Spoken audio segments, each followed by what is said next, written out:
بسم اللہ الرحمن الرحیم۔ السلام علیکم عزیز طلباء، آج کا ہمارا لیکچر نمبر 5 ہے، جس میں ہم اردو گرامر کے بارے میں پڑھیں گے، اور اس میں ہم پڑھیں گے جملہ اور اس کی اقسام۔ جملہ کیا ہے؟ بامعنی الفاظ کا وہ مجموعہ جس سے پڑھ کر یا سن کر کوئی بات پوری طرح سمجھ میں آ جائے جملہ کہلاتا ہے۔ جملہ کی تعریف کیا ہے؟ بامعنی الفاظ کا وہ مجموعہ، یعنی کہ جن الفاظ کے معنی ہو اور جسے پڑھ کر یا سن کر کوئی بات پوری طرح سمجھ میں آ جائے جملہ کہلاتا ہے۔ اسی طرح ہم دیکھیں اس کی کچھ مثالیں ہیں۔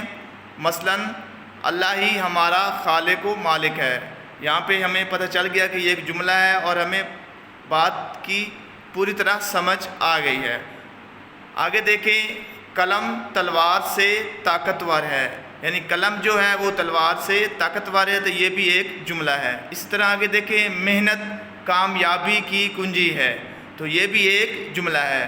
تو مجھے امید ہے آپ کو جملے کے بارے میں سمجھ آ گئی ہوگی، یعنی کہ بامعنی الفاظ کا وہ مجموعہ جسے پڑھ کر یا سن کر کوئی بات پوری طرح سمجھ میں آ جائے۔ اسی طرح ہم دیکھتے ہیں جملے کے دو حصے ہیں۔ جملے کے دو حصے ہوتے ہیں۔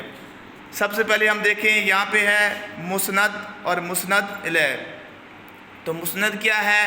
جملے کا وہ حصہ جس سے یہ ظاہر ہو کہ کسی شخص یا چیز کے متعلق کچھ کہا گیا ہے، وہ کیا ہے؟ مسند ہے۔ مثلا کھیل رہا ہے، گانا گا رہی ہے۔ تو دوسرے الفاظ میں ہم یہ بھی کہہ سکتے ہیں کہ مسند جملے کا وہ حصہ جس میں ہمیں فاعل معلوم نہ ہو، جس میں فاعل کا پتہ نہ ہو، وہ کیا ہے؟ مسند ہے۔